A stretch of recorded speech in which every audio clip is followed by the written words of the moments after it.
પ્રભુ ઈસુની જય. પ્રિય ભાઈઓ અને બહેનો, આજનો વિડીયો મોસ્ટ ઇમ્પોર્ટન્ટ છે. જો આપણે ઈશ્વરના રાજ્યમાં જવું હોય તો આપણા જીવનમાં આપણે ઘણીવાર મૂંઝવણમાં હોઈએ છીએ કે આપણે ઈશ્વરના રાજ્યમાં જવું છે, પણ શું કરીએ શું ના કરીએ તે જાણવાની કોશિશ કરીએ છીએ. ઈશ્વરના રાજ્યમાં જવા માટે જેનાથી શરૂઆત થાય છે, જે કામ કરવાથી આપણે ઈશ્વરના રાજ્યના લાયક બનીએ છીએ, તેના માર્ગમાં આગળ વધવા માટે જે સૌથી મહત્ત્વનું છે તે આજે પ્રભુ આપણને કહી રહ્યા છે તેમના આજના પવિત્ર વચન દ્વારા. તો ચાલો આજનું પવિત્ર વચન વાંચીએ અને સાંભળીએ. માથી અધ્યાય 4 કડી 17. ત્યારથી ઈસુએ ઘોષણા કરવા માંડી કે હૃદય પલટો કરો, કારણ ઈશ્વર રાજ્ય આવી પહોંચ્યું છે.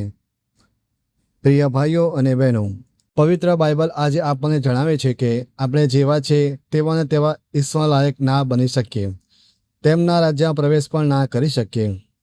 સૌથી પહેલાં આપણે આપણો હૃદય પલટો કરવો પડશે, તો જ આપણે ઈશ્વરના રાજ્યમાં પ્રવેશ કરી શકીશું.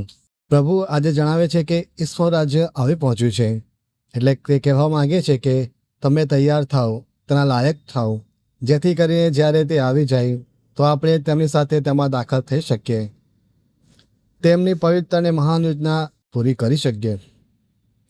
પ્રભુ ઈસુ આ પવિત્ર વચનથી જણાવે છે કે હવે સમય ઓછો છે આપણી પાસે, એટલે હવે જે મનુષ્ય માટે સૌથી જરૂરી છે તે જણાવી રહ્યા છે.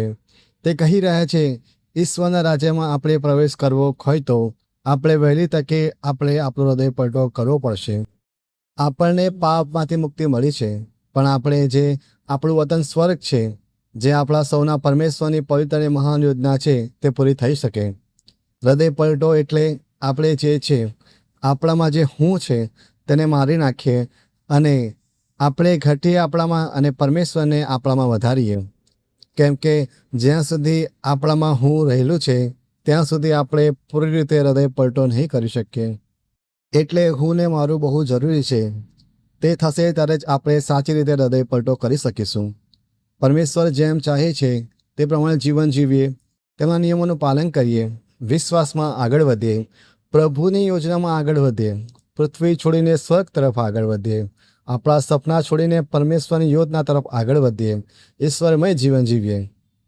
પ્રિય ભાઈઓ અને બહેનો, તો ચાલો આજે આપણે આપણા વહાલા પ્રભુ ઈસુના વચનને આપણા હૃદયમાં ઉતારીએ, તેનું પાલન કરીએ, આપણે હૃદય પલટો કરીએ અને ઈશ્વરના રાજ્ય માટે તૈયાર થઈએ. આપણે આપણી જાતને નકારીએ અને પ્રભુનો અવાજ સાંભળીએ, તેમના વચન હૃદયમાં હોલ્ડ કરતા શીખીએ, એક પગલું પ્રભુ તરફ આગળ વધાવીએ.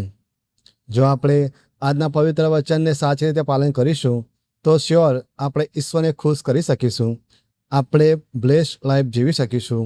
આપણી લાઈફ હંમેશા બીજા કરતાં અલગ જ હશે. આપણી ઉપર તેમનો આશીર્વાદ, કૃપા, દયા અને તેમનો પ્રેમ હંમેશા આપણા જીવન ઉપર હશે. આપણી સાથે ઈશ્વર હંમેશા આપણી સાથેને સાથે રહેશે. તે સૌથી મહત્ત્વની વાત છે.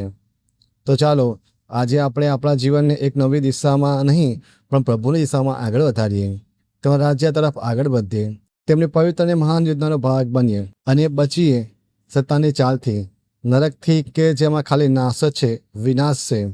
આપણે આપણી જાતને બચાવીએ અને ઈશ્વરને સમર્પિત થઈએ. પ્રિય ભાઈઓ અને બહેનો, જો આજનું પ્રભુનું પવિત્ર વચન તમારા હૃદય સ્પર્શ્યું હોય તો આજે જ એક નિર્ણય લઈએ, આપણે આપણું જીવન પ્રભુ ઈસુને સંપૂર્ણ રીતે સમર્પિત કરીએ, હૃદય પલટો કરીએ અને પ્રભુના માર્ગમાં ચાલવાનું શરૂ કરીએ. યાદ રાખો, સમય ઓછો છે, પરંતુ પ્રભુનો પ્રેમ અને કૃપા આજે પણ આપણા માટે ખુલ્લી છે. ચાલો પાપ અને દુનિયાવી માર્ગ છોડીને સ્વર્ગના માર્ગ તરફ આગળ વધીએ. જો આ વિડીયો તમને આશીર્વાદરૂપ લાગ્યો હોય તો તેને લાઇક કરો, શેર કરો અને ચેનલને સબસ્ક્રાઇબ કરવાનું ભૂલશો નહીં, જેથી વધુ લોકો સુધી પણ પ્રભુનું પવિત્ર વચન પહોંચી શકે. પ્રભુ ઈસુ ખ્રિસ્ત તમારું અને તમારા પવિત્ર પરિવારનું રક્ષણ કરે, આશીર્વાદ આપે અને હંમેશા તમારી સાથે રહે. પ્રભુ ઈસુનો આભાર. આમીન. તમારો આભાર.